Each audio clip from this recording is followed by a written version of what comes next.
오늘 함께 보실 하나님 말씀 같이 봉독합시다. 함께 보실 말씀은 마태복음 7장 우리 20절부터 23절의 말씀으로 봉독하겠습니다.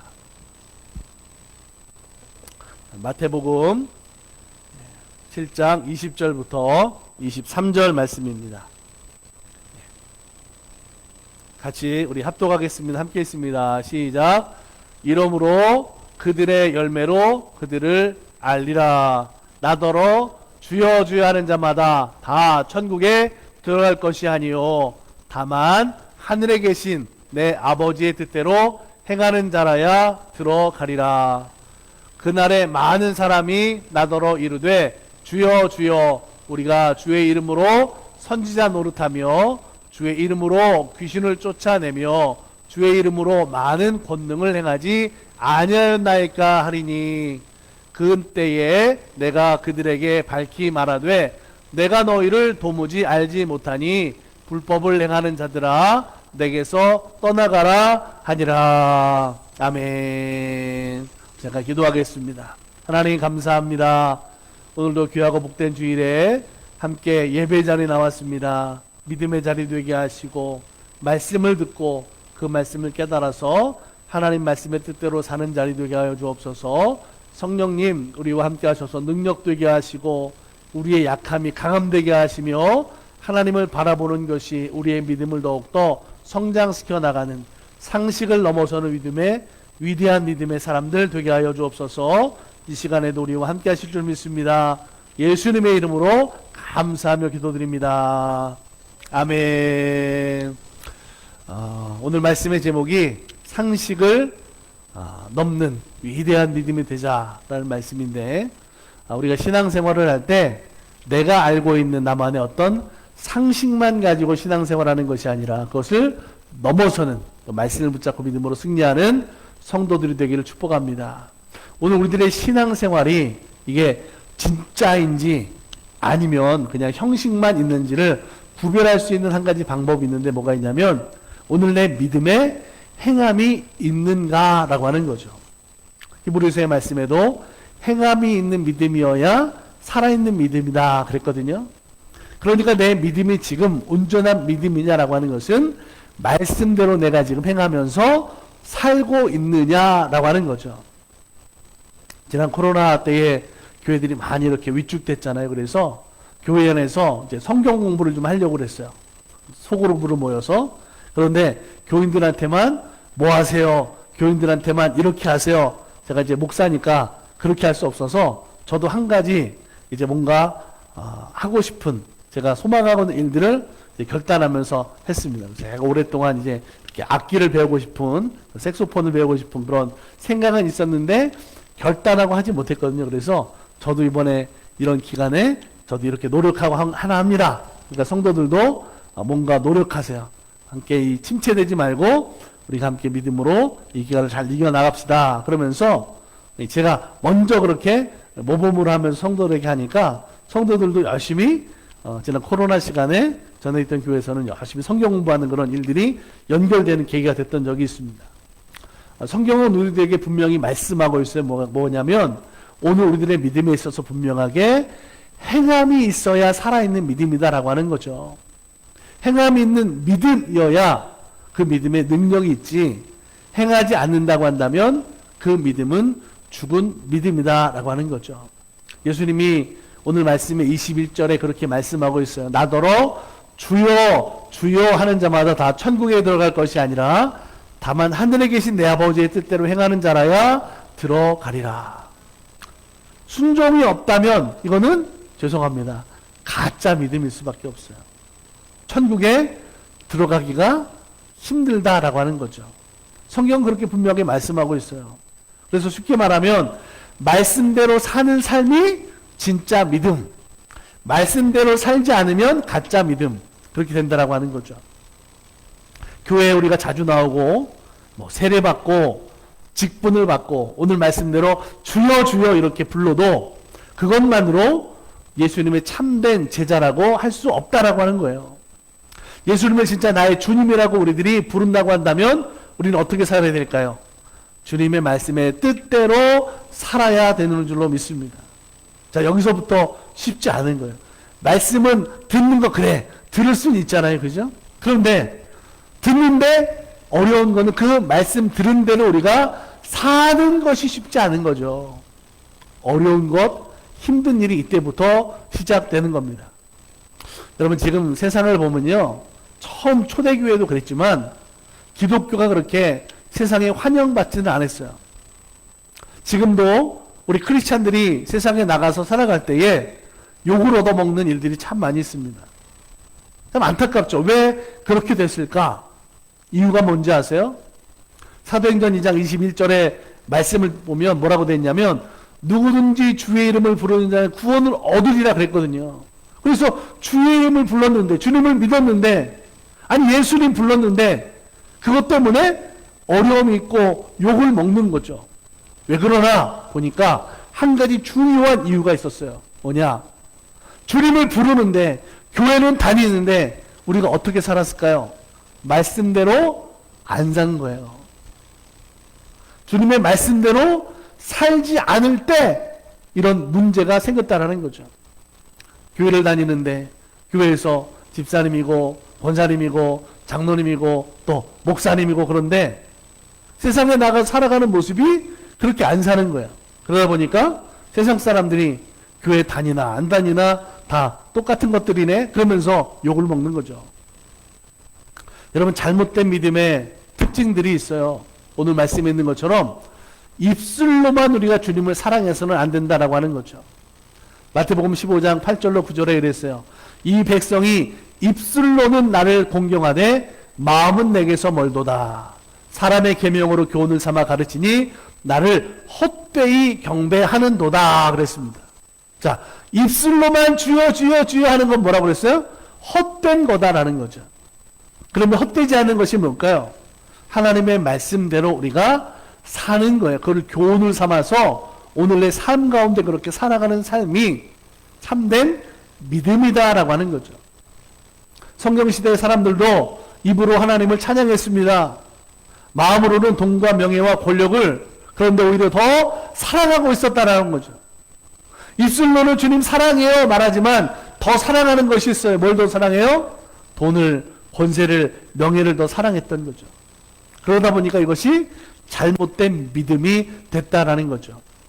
여러분 지금도 이렇게 신앙생활하고 있는 사람들이 적지 않아요. 우리 달라스 만나교회 성도들은 이런 좀 믿음에 있어서 상식을 넘어서는 믿음을 가진 성도들이 되기를 주님의 이름으로 간절히 부탁드립니다. 여러분 학교에서, 집에서, 일하는 일터에서 사람들과 만나지는 실제 관계 속에서 나는 하나님을 더 사랑합니다라고 하는 그 믿음을 나타내는 삶으로 살아가는 우리 모두가 되기를 간절히 소망합니다. 두 번째로 우리의 믿음이 잘못되어지는 것 중에 하나 뭐냐면 내가 지금 가지고 있는 직분, 내가 가지고 있는 자리, 맡은 것들, 그것들을 어떤 믿음의 증거가 되지만 그건 하나의 계급 같은 것으로 착각하는 모습이 잘못된 믿음이 될 수가 있어요. 마태복음 7장 22절에 그랬죠. 주여 주여 우리가 주의 이름으로 선지자 노릇하며 귀신을 쫓아내며 많은 권능을 행하지 아니하였나이까. 여기서 선지자 노릇하는 게 뭡니까? 교회에서 섬기는 직분을 의미하는 거잖아요. 귀신을 쫓아내는 행함, 영적 은사를 말하는 거예요. 하나님이 우리들에게 주시는 직분과 은사는 잘못된 게 아니죠. 하나님이 주신 거예요. 그런데 예수님이 무엇을 경고하고 있습니까? 뭐가 잘못됐다는 거예요? 맡은 직분을 가지고 놀라운 하나님의 은혜임에도 불구하고 그 직분의 자리에 맞는 대로 살지 않는다면 뭐라고 말씀하고 있어요? 내가 너희를 도저히 모르겠다고 성경은 우리들에게 가르쳐주고 있다라고 하는 거죠. 대표적인 사람이 누굽니까? 성경에 보니까 사울 왕이 있어요. 이스라엘의 첫 번째 왕이었어요. 하나님이 그 사람을 마음에 들어서 왕의 자리에 앉혔어요. 그런데 엄청난 직분과 은사를 그 자리를 받았지만 결국 사울 왕은 어떻게 됐습니까? 교만했어요. 버림받았어요. 예수님의 제자 가운데도 있어요. 가룟 유다라는 사람. 예수님의 12 제자처럼 그 사람도 예수님의 제자고 예수님을 따라다녔고 또 예수님이 기적을 행하는 일에, 그리고 자기도 많은 은사를 통해서 능력을 행하는 사람이었지만 결국 예수님을 팔았잖아요. 여러분, 우리는 내가 지금 가지고 있는, 맡고 있는 자리가 어떤 내 힘이라고 생각하면 안 돼요. 어떤 높음의, 어떤 권세의 그런 자리로 생각하면 안 됩니다. 그러면 교만해지게 되어져 있어요. 목사로도 섬기는 것이고, 집사님으로 섬기고, 권사님으로 섬기고, 장로님으로 섬기고, 그죠? 그런 맡은 자리에서 우리는요, 섬기는 것이 내가 높은 자리에서 그것을 어떤 힘으로, 그거를 어떤 권한으로 행하는 게 아니다라는 거죠. 겸손해야 되는 거예요. 그렇게 되지 않으면 우리는 절대로 하나님의 중심으로, 믿음으로 살 수 없게 되는 거예요. 오늘 내가 맡은 것을 통해서, 직분 주신 걸 통해서, 은사 주신 걸 통해서 우리는 하나님 앞에 섬김의 자리, 겸손함의 모습으로 하나님 앞에 나아가는 성도들이 되어야 됩니다. 그래야 하나님 중심이 되고 그것이 내 온전한 믿음이 된다라고 하는 거예요. 세 번째로 우리의 믿음이 잘못될 수 있는 게 뭔지 아세요? 예수님을 만나는 체험이 없기 때문에 믿음의 문제가 되는 거예요. 여러분, 지금 사순절 지나가고 있습니다. 기도하세요. 주님, 내 삶 속에 주님 만나는 삶이 되게 해주세요. 여러분, 그렇게 기도했으면 좋겠어요. 예수님을 진짜로 만나는 체험이 있는 믿음이 되기를 축복합니다. 본문 23절에 그랬어요. 내가 너희를 도무지 알지 못하니 불법을 행하는 자들아 내게서 떠나가라 그랬습니다. 왜 예수님이 너희를 알지 못한다 그랬을까요? 이 말씀 뭐냐면, 그 사람들이 예수님을 진짜로 알지 못했다라는 뜻이 아니라 예수님을 알지 못하고, 정말 알지 못하고, 만나지 못하고 교회를 다니니까 때로는 그것 때문에 어떤 일이 생겨요. 평소에는 별 문제가 없어요. 그러다가 어떤 어려운 일을 만나고 문제를 대고 시험이 되는 일을 만나면 그때에 주님 말씀하세요, 주님 뜻대로 살겠습니다가 아니라 그때부터 뭐가 생기는 거예요? 자기 고집대로, 자기 뜻대로, 자기 생각대로 뭐예요? 말썽꾸러기가 되는 거예요.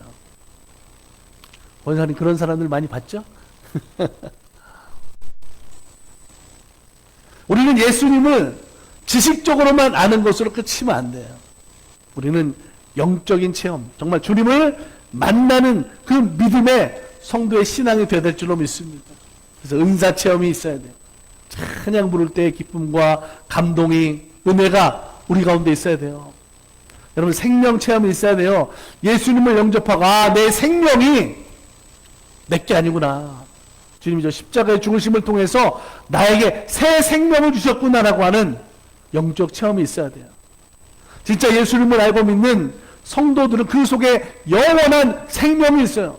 환경의 상황에 아무리 폭풍 치고 요동이 있어도 절대로 주님을 떠나지 않는 거예요. 주님 만남 믿음 되는 겁니다. 그래야 그 생명을 가지고 그 생명을 전하는 믿음의 삶을 사는 거예요. 여러분, 초대교회 성도들이 그랬잖아요. 핍박 있고 고난 있고 예수 믿는다고 죽여도 절대 믿음을 포기하지 않았어요. 왜? 예수를 만났으니까. 예수님의 생명이 내 안에 있으니까. 오히려 그 생명을 전하는 삶으로 그들이 살았는 줄로 믿습니다. 사도 바울은 고린도후서 13장 5절에서 너희는 믿음 안에 있는가 너희 자신을 시험하고 너희 자신을 확증하라. 예수 그리스도께서 너희 안에 계신 줄을 너희가 스스로 알지 못하느냐. 그렇지 않으면 너희는 버림받은 자니라. 그렇게 말씀하고 있어요. 이 말씀의 요지가 뭐예요? 예수님이 지금 어디 있다는 거예요? 어디 있어요? 오늘 내 안에 주님이 계세요. 할렐루야. 주님을 영접하는, 모셔드리는 여러분 믿음 되길 축복합니다.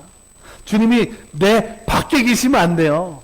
주님의 생명이 내 안에, 그래서 주님이 내 안에 있는 믿음이어야 그래 우리 그 믿음을 증명하고 살아갈 수 있다라고 하는 거죠. 제가 이렇게 설교하면 이 설교의 말씀을 듣고 사람들이 아 그렇구나 깨닫고 그 말씀대로 사람들이 움직여 나가는 거죠. 여러분이 기도합니다. 하나님 이런 소망이 있어요. 제가 말씀대로 살기 원합니다. 하나님 제 기도를 들어주세요. 그러면 누가 움직이시는 거예요? 하나님이 기도를 듣고 하나님이 움직여 주시잖아요. 근데 여러분 오늘 우리들이 하나님 앞에 찬양하잖아요. 찬양은 나도 움직이고 그 찬양으로 하나님이 들으시고 하나님도 역사하시는 줄로 믿습니다.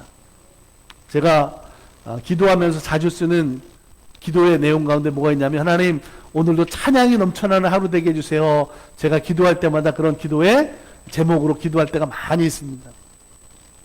오늘 우리들의 생활 가운데요, 찬양이 넘쳐나는 삶으로 사는 삶이 되어야 돼요. 왜 그런 줄 아세요? 찬양은 나도 움직이고 하나님이 들으시고 영광 받으시는 거예요. 찬양에는 능력이 있어요. 다윗이요, 사울 왕이 악신에 들려 있을 때 그가 찬양을 연주했잖아요. 그때 그 악령이 떠나갔어요.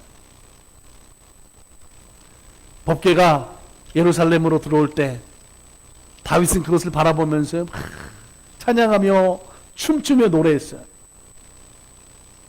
오늘 우리들의 진짜 신앙의 고백이 되는 것은, 여러분 말씀을 들을 때도 기도할 때도 분명 우리의 믿음이 자라고 드러나지만, 오늘 내 생활 속에서 항상 하나님을 찬양하는 모습이 있어야 될 줄로 믿습니다.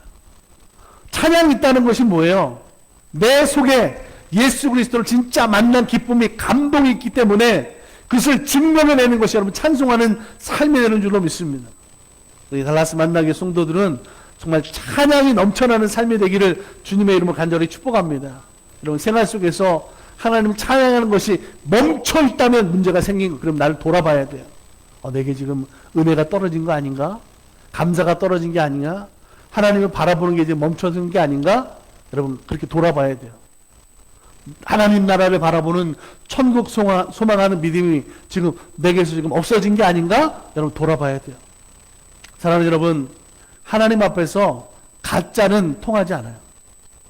행함이 없는 믿음으로 절대로 진짜 은혜를 받을 수 없다라는 것을 우리는 기억해야 됩니다. 누구나 옳고 그르다, 그러니까 1 더하기 1은 2다. 이거 상식 아니에요? 그죠? 상식이에요. 하지만 복음은 그 상식을 뛰어넘는 위대함을 가지고 있어요. 물고기 2마리, 보리떡 5개로 몇 사람이 먹을 수 있겠어요? 그런데 성경을 보세요. 주님 손에 그 작은 도시락이 들려졌을 때 어떻게 됐어요? 5,000명을 먹이고도 남는 역사가 있었잖아요. 믿음은 그거예요. 성경은 우리들에게 가르쳐 주잖아요. 오른뺨을 때리면 어떡하라고 그래요? 왼뺨도 때려라. 이게 상식을 넘어서는 거예요. 상식은 뭐예요? 누가 나를 한 대 때리면 몇 대 때려야 돼? 배 이상 때려야지. 근데 그게 아닌 거죠. 성경 우리들에게 말해요. 야, 1마일을 나랑 같이 가자 그러면 2마일을 같이 가주로 그러잖아요.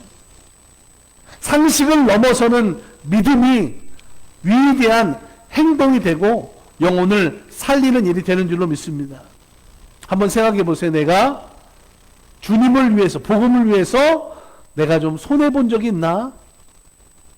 예수님이 십자가에 죽으시기까지, 그 생명을 주시기까지 자기를 희생하셨는데, 내가 예수님을 믿는다고 하면서 내 상식대로만 옳고 그릇만 따지고 있었다고 한다면 절대로 우리는 구원받을 수 없어요.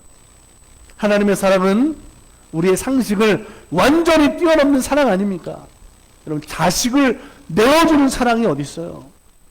상식을 뛰어넘는 사랑, 그것이 위대한 십자가의 사랑으로 우리를 구원하신 줄로 믿습니다. 우리 달라스 만나교회 성도들 모두가 이후로 우리들이 믿음 생활하는 것이 이 입으로만 주여 주여 주여 하는 것으로 끝나면 안 되겠어요. 말씀대로 순종했으면 좋겠습니다. 진짜 은혜 받고 예수님을 만나고 예수님이 어디 있어요? 내 안에 있어요. 이렇게 고백하는 믿음의 삶으로 살았으면 좋겠습니다. 그래야만 우리가 영원한 하나님 나라에 들어가는 믿음의 사람들로 살게 될 줄로 믿습니다. 우리 함께 기도하겠습니다.